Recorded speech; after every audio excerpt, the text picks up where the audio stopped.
gembira itu sedang kita dengar sekarang dan sedang kita saksikan, yaitu Emirat Islamiyah Taliban di Afghanistan.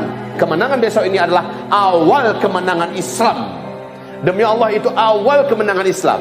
Cita-cita pertama daripada Emirat Islamiyah Taliban setelah merapikan negara, setelah menenteramkan dan mensejahterakan rakyatnya, pendidikan kembali berjalan, semua kehidupan kembali tenang, ya, mereka mempersiapkan pasukan 20.000 pasukan elit untuk memerdekakan Masjidil Aqsa. Itu cita-cita mereka setelah mereka menyelesaikan mengamankan seluruh Afghanistan. Allahu Akbar.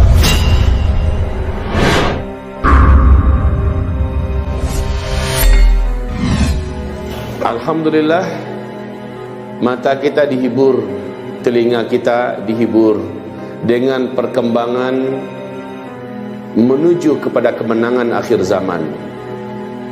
Dari mana dimulai kemenangan di akhir zaman? Kemenangan di akhir zaman, Rasul sebutkan startnya nanti adalah dari negeri Khurasan. Di mana itu Khurasan? Semua yang ada di sebelah timur daripada Arab, yang ada tantannya ini semuanya adalah Khurasan. Tetapi Nabi mengatakan ada satu komunitas di negeri Khurasan, mereka memiliki hati seperti gunung, mereka memiliki akhlak seperti akhlaknya para sahabat. Masya Allah ya, hatinya seperti hati gunung. Kalau mereka berniat ingin memindahkan satu gunung, mereka akan pindahkan, saking kuatnya hati mereka. Bagi mereka tidak ada yang tidak mungkin. Semuanya kalau sudah ada niat akan bisa diwujudkan. Ini prinsip penduduk tersebut, kata Rasulullah. Dan akhlak mereka seperti akhlaknya para sahabat. Masya Allah, betapa tinggi Rasulullah mengangkat komunitas kaum tersebut yang ada di Khurasan. Mereka selalu berperang melawan musuh-musuh Allah. Nah, ini ciri khas lagi yang langka ya. Soalnya ada bahasa-bahasa optimis yang diarahkan ke Indonesia. Tetapi dengan hadis ini saya kembali mengulangi bahwa bukan Indonesia. Sebab Rasul mengatakan mereka selalu berperang melawan musuh-musuh mereka, ya. Dan mereka selalu mengalahkan dan tidak pernah terkalahkan. Apakah Indonesia selalu perang? Dah, lama Indonesia tidak perang. Dulu iya, waktu zaman penjajahan Belanda, penjajahan Jepang. Habis itu kita mengalami masa-masa santai. Ya, lah kalau kita lihat ciri-ciri yang disebutkan Nabi, maka terus terang kami katakan kabar gembira itu sedang kita dengar sekarang dan sedang kita saksikan, yaitu Emirat Islamiyah Taliban di Afghanistan. Kaum muslimin, kabar gembira kami sampaikan kepada Bapak Ibu, karena saya yakin banyak Bapak Ibu tidak mengikuti berita. Saya yakin itu. Sekarang Emirat Islamiyah Taliban mengumumkan kepada pemerintah boneka, yuk kita berunding, nggak usah perang, baiknya kalian nyerah saja. Pemerintahan Afghanistan ini kita kelola dengan pemerintahan asli Islam total secara kafah. Kalian nggak usahlah perang dengan kita. Kita ikut hidup rukun dan damai. Mana-mana yang hebat di antara kalian kami pakai, ya. Mana-mana yang berkualitas di antara kalian kami manfaatkan untuk kebaikan pemerintahan Islam ke depan. Tapi kalau kalian mau perang, kalian sudah tahu kalian tidak akan sanggup melawan kami. Berkali-kali dibujuk, kita nggak usah perang di kota ya. Kalau memang kalian mau perang, yuk keluar. Banyak akhirnya kota-kota yang jatuh dengan diserah gubernur menyerah, ya, menyerahkan semua militernya menyerah. Itu sudah banyak di Afghanistan pada hari ini. Sehingga seluruh pengamat dan ahli militer dunia berkata, dalam waktu dekat seluruh Afghanistan akan jatuh ke tangan Emirat Islamiyah Taliban. Allahu Akbar. Nah, apa yang akan berdampak ini, Pak?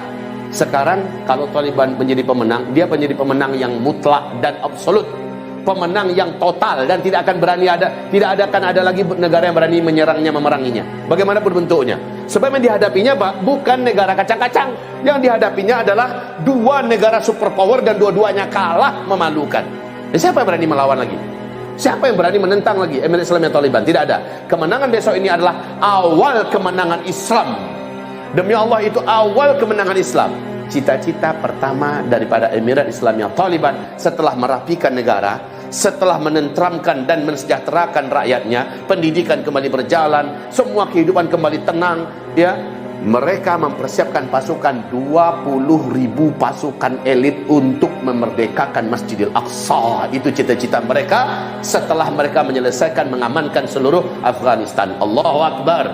Wahai kaum muslimin yang kami muliakan, maka teringatlah oleh saya, pasukan yang akan memimpin, pasukan yang akan menjadi bala tentaranya Al-Mahdi di akhir zaman adalah dari Khurasan, kata Rasulullah. Pasukan yang selalu berperang dan selalu menang dan tidak pernah dikalahkan. Maka siapa itu, Pak? Bendera mereka adalah bendera la ilaha illallah. Saya sangat yakin kalau Allah izinkan ini, dan insya Allah pasti Allah izinkan ini, maka mereka bergerak menuju Syam. Satu persatu disisir oleh mereka, Pak, bergabung dengan mujahidin yang ada, dan mereka tetap membesarkan kepentingan wujudnya khilafah Islamiyah. Karena dalam hadis sahih Imam Muslim, khilafah Islamiyah tidak akan diumumkan di Afghanistan, tidak akan pernah diumumkan di Arab Saudi, di seluruh negeri Arab, tidak akan. Pemerintahan khilafah Islamiyah yang nanti akan sifatnya mendunia, diumumkan berdirinya adalah dengan ditaklukkan Baitul Maqdis, dan di sanalah diumumkan nanti khilafah Islamiyah. Maka kata Rasulullah, pada saat itu negeri teraman seluruh dunia adalah Palestina. Negeri teraman, mujahidin terkuat dan terbaik ada di Palestina. Dan dengan cepat mengembangkan sayapnya. Dan lalu setelah itu mereka sangat yakin, karena hadisnya melanjutkan, saat khilafah Islamiyah diumumkan di Palestina, setelah dibebaskan Baitul Maqdis, seluruh dunia mengalami gempa bumi yang sangat besar, banjir yang sangat mematikan, perang di seluruh kota dan negara, ya, mengalami hal-hal yang terburuk. Yang aman cuma Palestina, kata Rasulullah. Yang aman hanya Palestina.